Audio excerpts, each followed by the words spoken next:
Greetings and welcome back to room 303 in our Talks with Walt, as we are calling our readings through the deathbed edition of Walt Whitman's Leaves of Grass. We turn now to a poem, Wandering at Morn. This is poem number 34 of the 38 of Autumn Rivulets, so clearly we're coming now to the very end of this collection of poems. We said in earlier comments that autumn of a related to the old rivulets, of a relating to the new, the river that's wandering through. Now here in this poem, we might in fact see the birth or the genesis of the idea that we see in Hardy's, the great British poet's Darkling Thrush, a poem that we have given full exegesis on at learnstrong.net.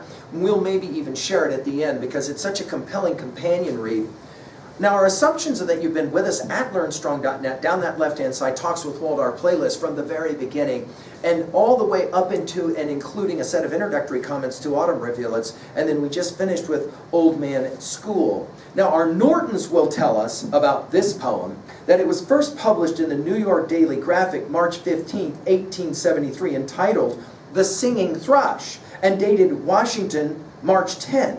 The manuscript signed and dated Washington, February 28, 1873, shows two discarded titles, The Future Song and The Singing Bird, and also two lines printed in the magazine text, but not in the 1876 Two Rivulets or in Leaves of Grass 1881, in which the poem appeared under its present title.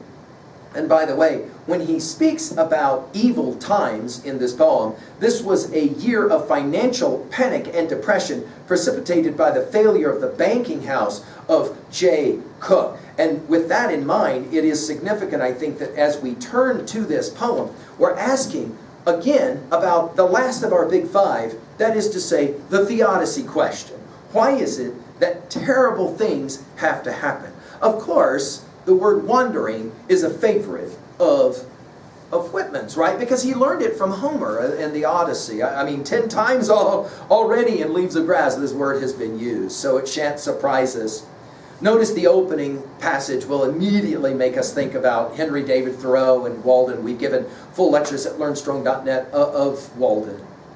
Wandering at morn, emerging from the night from gloomy thoughts, thee in my thoughts, yearning for thee, harmonious union, the singing bird divine, thee coiled in evil times, my country, with craft and black dismay, with every meanness, treason thrust upon thee, this common marvel I behold. The parrot thrush I watched feeding its young, the singing thrush, whose tones of joy and faith ecstatic fail not to certify and cheer my soul. There, pondered, felt I, if worms, snakes, loathsome grubs may to sweet spiritual songs be turned, if vermin so transposed, so used and blessed may be, then may I trust in you, your fortunes, days, my country. Who knows but these may be the lessons fit for you. From these your future song may rise with joyous trills destined to fill the world. Now the idea of filling will explain why. This is a poem that ends up in Autumn Rivulets, that is to say rivers fill to the ocean and the like. Let's begin now by just working through the poem. Of course, Whitman, as we commented, a great walker, as of course was Thoreau and to some degree maybe lesser Emerson.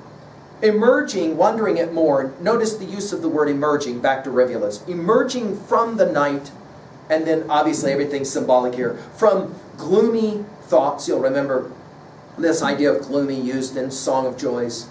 Thee in my thoughts. Now the antecedent to the pronoun thee is not really clear. Is it going to be a bird or is it going to be the nation? And then all of a sudden we get the word yearning, taking us back to Song of Myself 19. For thee, harmonious, that's a key word as we talked about in our study of drum taps. And then of course the word union capitalized with an exclamation point. And then immediately to identify the singing bird divine. So that the metonymy there is clear, right? In other words, the nation is like a singing bird, and then his use of the word divine, which we've seen so many times. And again, another exclamation point.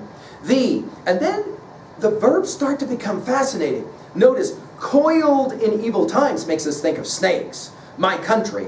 And then, with craft and black dismay, with every meanness, treason thus thrust upon thee, takes us immediately back to the poems and drum taps, especially at the conclusion, where Whitman will make the argument that the horror upon all horrors, the treason that was enacted upon the Union by the Confederate States.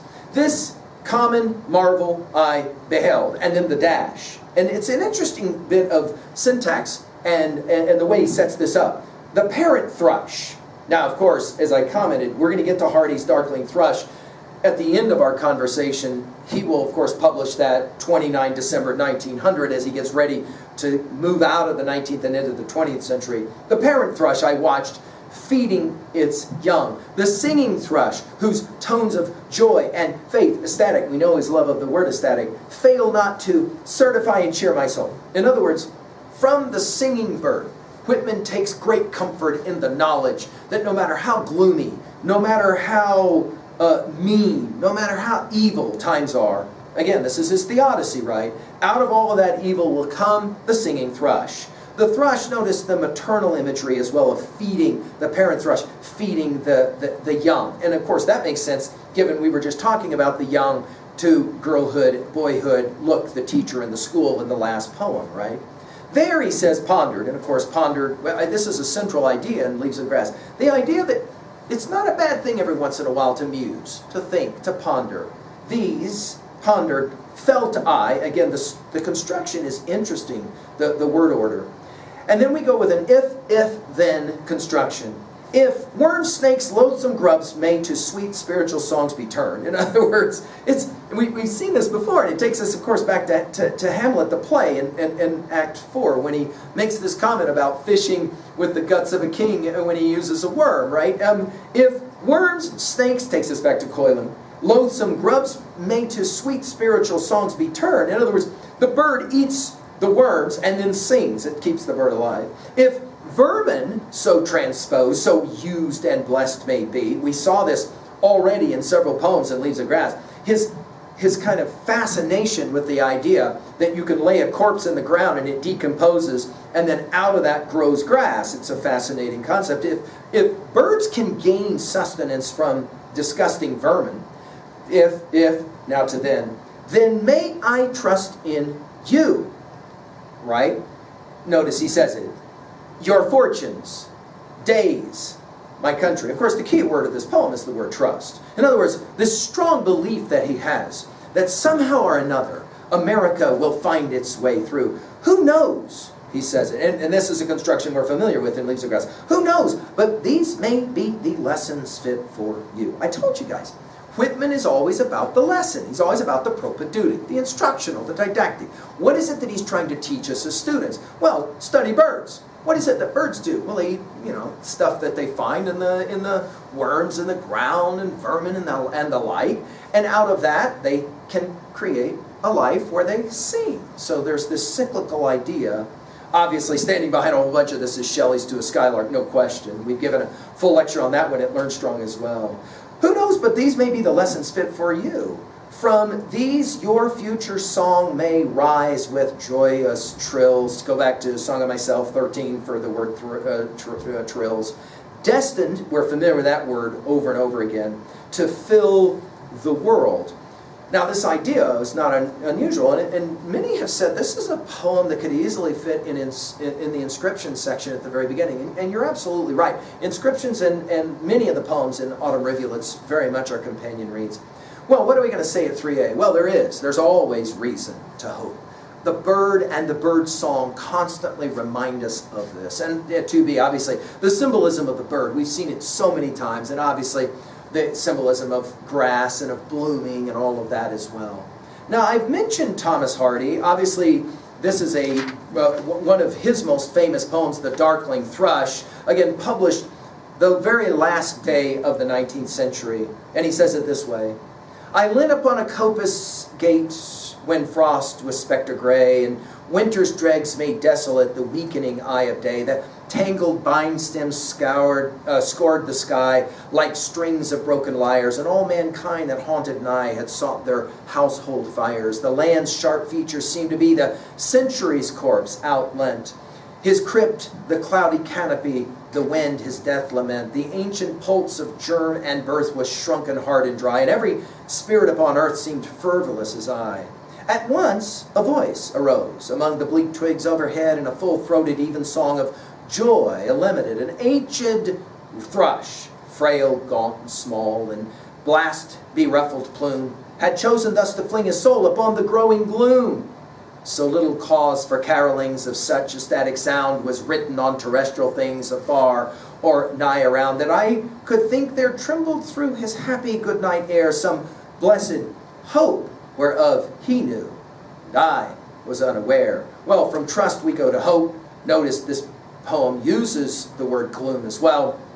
And with that in mind, I think it's a wonderful companion read. Finally, at 3B, to try and own a poem like this, what was a time in your life when you found hope, trust, in the middle of the gloomy, in the middle of the dark, in the middle of the uncertainty? As we ask in an earlier poem, what has been at times your torch to get you through? And is maybe Leaves of Grass helping to bring you to that question of theodicy, not why did this happen to me or to us, but rather for me or for us? Thank you.